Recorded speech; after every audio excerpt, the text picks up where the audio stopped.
Praise to Jesus. Welcome to Christian women lifestyle. ఈరోజు చాలా days తర్వాత నా బెస్ట్ ఫ్రెండ్ మా ఇంటికి రాబోతుంది. సో క్రైస్తవ ఫ్రెండ్షిప్ ఎలా ఉంటుంది, ఏం మాట్లాడుకుంటారు, ఎలా టైం స్పెండ్ చేస్తారు, స్పిరిచువల్ ఫ్రెండ్షిప్కి లోకానుసారమైన ఫ్రెండ్షిప్కి ఉన్న డిఫరెన్స్ ఏంటి, ఈ వీడియోలో చాలా స్పిరిచువల్ విషయాలు నేర్చుకుందాం. వీడియో స్కిప్ చేయకుండా కంప్లీట్గా చూడండి. నా ఫ్రెండ్కి రీసెంట్గానే మ్యారేజ్ అయింది. నాకు మ్యారేజ్ అయ్యి 5 years కంప్లీట్ అయింది. సో రీసెంట్గా మ్యారేజ్ అవ్వడం వల్ల కొత్త ఎన్వైర్న్మెంట్, కొత్త మనుషులు, సో ఒక భార్యగా ఎలా ప్రవర్తించాలి, కుటుంబాన్ని ఎలా చూసుకోవాలి, ఈ రెస్పాన్సిబిలిటీస్ ఇవన్నీ కొత్తగా కొంచెం కన్ఫ్యూజ్గా అనిపిస్తూ ఉంటాయి.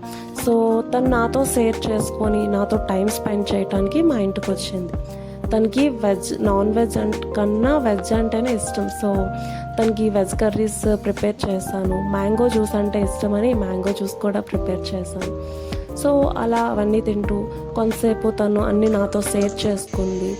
తర్వాత నా 5 years ఎక్స్పీరియన్స్లో నేను దేవుని యొద్ద నుండి, దేవుని వాక్యం నుండి ఒక భార్యగా ఎలా ప్రవర్తించాలి, ఫ్యామిలీలో ఉన్న రెస్పాన్సిబిలిటీస్ ఎలా డీల్ చేయాలనేది నేను నేర్చుకున్న విషయాలు తనతో షేర్ చేసుకున్నాను. అలాగే కొంతసేపు ఇద్దరం ప్రార్థన చేసుకున్నాం, తన కోసం నేను, నా కోసం తను.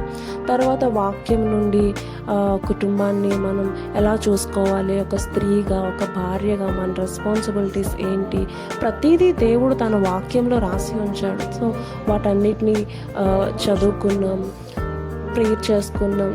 తర్వాత చాలా పీస్ఫుల్గా, చాలా సమాధానంగా అనిపించింది.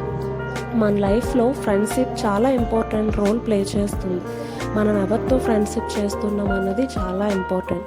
మనకి తెలియకుండానే వారి ప్రభావితం మన మీద, మన ప్రభావితం వారి మీద ఉంటుంది. దేవుని వాక్యం చెప్తుంది, 1 కొరింథీయులకు రాసిన పత్రిక 15వ అధ్యాయం 33వ వచనంలో, దుష్ట సాంగత్యము మంచి నడవడిని చెరుపును అని. అలాగే అన్యులతో జోడీగా ఉండొద్దని దేవుని వాక్యం చెప్తుంది. ఎందుకంటే వారికి దేవుని అందరి భయం ఉండదు, ఆయన కట్టడలో ఆజ్ఞలు వాళ్ళు అనుసరించి నడుచుకోరు. వాళ్ళు ఒక ఫ్రీడమ్గా నచ్చినట్టు మాట్లాడతారు, నచ్చినట్టు ప్రవర్తిస్తారు. గాసిప్స్, బూతులు, సరసోక్తులు, ఒకరిని హేళన చేయడం, ఇలా డిఫరెంట్గా ఉంటారు. ఎప్పుడైతే మనం వారితో ఫ్రెండ్షిప్ చేస్తామో మనకి తెలియకుండానే ఆ ప్రభావం మన మీద కూడా ఉంటుంది.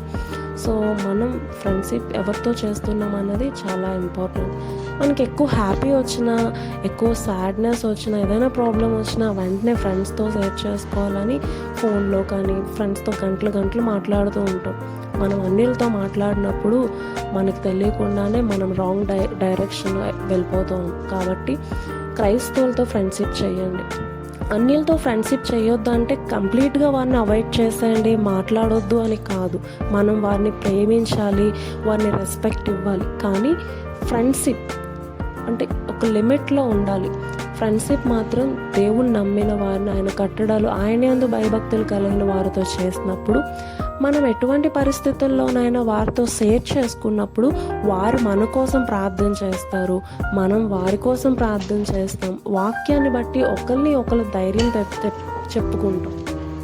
నార్మల్గా స్త్రీలు ఒక దగ్గర ఫ్రెండ్స్ అందరూ గ్రూప్ అయితే ఎన్నో రకాలుగా మాట్లాడుకుంటారు. ఫన్నీ ఇన్సిడెంట్స్, ఒకరిని హేళన చేయడం, గాసిప్స్ ఎక్కువగా మాట్లాడుకోవడం.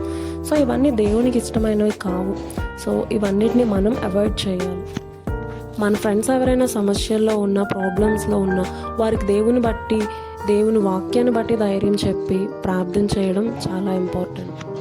మనకు తెలిసిన అడ్వైస్, మన నాలెడ్జ్ ఉపయోగించి ఇచ్చేయడం వల్ల అది దేనికి పనికిరాదు, యూస్లెస్. కానీ దేవుని వాక్యమును బట్టి ఆ అడ్వైస్ దేవుని వాక్యం నుండి తీసి ఇచ్చినప్పుడు అది తప్పకుండా వారి జీవితంలో మార్పును కలుగు చేస్తుంది, పరిస్థితుల్ని మారుస్తుంది, తప్పకుండా సమాధానాన్ని ఇస్తుంది.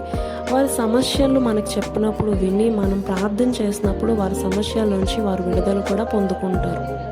సో స్త్రీలుగా మనం ఎవరితో ఫ్రెండ్షిప్ చేస్తున్నామో జ్ఞానం కలిగి నడుచుకోవాలి. Choose your friend wisely.